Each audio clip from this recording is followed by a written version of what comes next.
Pak Martin.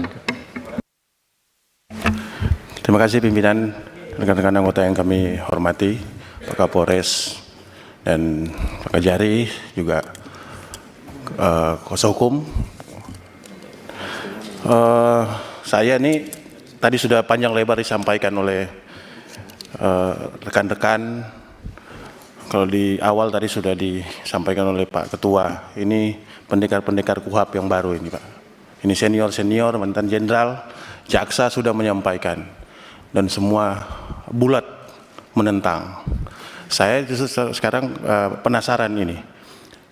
Bapak, Pak Kajari, sama Pak Kapolres, setelah mendengar semua ini Pak, saya ingin tahu perasaan Bapak tuh bagaimana? Izin bertanya pimpinan. Nanti aja. Oh siap. Bapak apa yang Bapak rasakan setelah mendengar semua ini? Karena ini suatu kegaduhan yang Bapak munculkan dan ini sangat-sangat berpengaruh terhadap institusi Bapak masing-masing, kejaksaan maupun kepolisian. Kita di sini susah payah menjaga, memperjuangkan institusi ini supaya terus di mata masyarakat terjaga. Nah, kalau hal-hal seperti ini Bapak lakukan, akhirnya ini yang disebut pepatah nila setitik merusak susu sebelanga. Ini semua kita hal-hal yang baik di institusi kita dorong untuk supaya kepercayaan masyarakat terjaga. Nah, kalau begini terus rusak ini institusi. Jadi saya berharap ini juga didengar oleh Kajari maupun Kapolres di seluruh Indonesia. Hal-hal seperti ini jadi pelajaran untuk kita bagaimana menjaga institusi kita menegakkan keadilan, kita menghadirkan rasa adil di masyarakat. Jadi itu saya perlu sampaikan untuk hati-hati Pak ke depan dalam menerapkan hukum, apalagi dengan adanya KUHAP yang baru sekarang, lebih memikirkan rasa keadilannya itu yang kita tonjolkan. Itu dari kami pimpinan. Terima kasih. Assalamualaikum warahmatullahi wabarakatuh. Malah di depan belum ini. Saya ada dua hal, pimpinan yang saya hormati, anggota termasuk diri saya sendiri, ya, dan Pak Kapolres, Pak Kajari. Ya, ada dua hal yang mau saya sampaikan. Pertama mengenai sedikit pemahaman mengenai KUHAP yang baru, dan yang kedua untuk memberi nasihat. Ya, pasal 1 KUHP kita itu dibuka dengan namanya asas legalitas. Ya, tetapi asas legalitas kita itu sudah berubah menjadi asas legalitas material.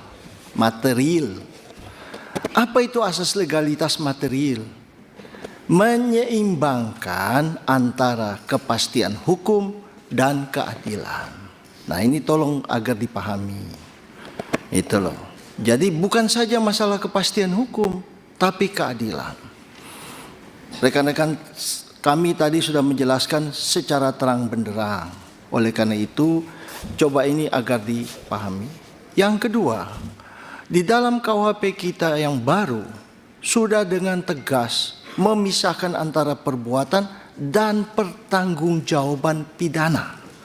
Ya, dua hal ini harus masuk, baru bisa ada terjadi suatu kejahatan. Ya, KUHP baru kita itu sudah tidak mengenal kejahatan ya, tapi mengenal yang namanya tindak pidana kan, gitu. Jadi ini harus berhati-hati. Nah, yang kedua tentu nasihat. Yang tadi dikatakan oleh rekan saya Martin Tumbelaka dari Sulawesi Utara, Partai Gerindra, itu penting. Ya, bahwa Pak Kapolres ya bercita-cita ingin menjadi jenderal. Pak Kajari bercita-cita ingin menjadi jaksa agung, minimal jaksa agung muda, minimal Kajati. Kan begitu, Pak. Nah, kalau jenderal kan jenderal.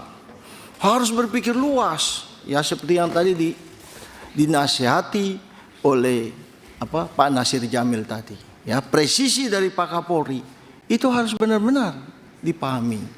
Ya, dan ini terus terang Pak Kapolres, Pak Kajari, ya saya terus terang aja, saya pengalaman 30 tahun jadi advokat. Ya, Bapak jangan percaya saja kepada anak buah. Ini karena terus terang ini sebagai pimpinan harus memikul tanggung jawab, Pak. Tapi ini kan kerja anak buah di lapangan, Pak. Biar perlu kasih tindakan sanksi tegas. Kan begitu. Bapak karena begini, ya memang kesalahan anak buah harus dipikul pimpinan. Tetapi ini harus benar-benar menjadi pelajaran. Ya. Kita seperti yang tadi dikatakan oleh Pak Sudin tadi itu, harus dapat memprediksi, ya. Apalagi kejahatan, apalagi peristiwa-peristiwa yang berkaitan dengan masyarakat. Ya, tolong ini diperhatikan sehingga tidak, karena KUHP kita ini sudah berubah, tidak untuk memasukkan orang ke dalam penjara, tapi bagaimana ya untuk mengembalikan keseimbangan sehingga korban itu merasa mempunyai keadilan. Nah, kalau tadi Pak Kajari mau restoratif justice, ya nanti seperti yang Pak Mangyut katakan itu ada pemerasan, dia menuntut, ya kan? Kalau enggak ya sudah masuk penjara. Nah, itu ya. Jadi ini sudah terang benderang apa yang dikatakan oleh Pak Ketua kami, ya kami mohon agar dipatuhi dan ini agar supaya selesai. Demikian Pak Ketua.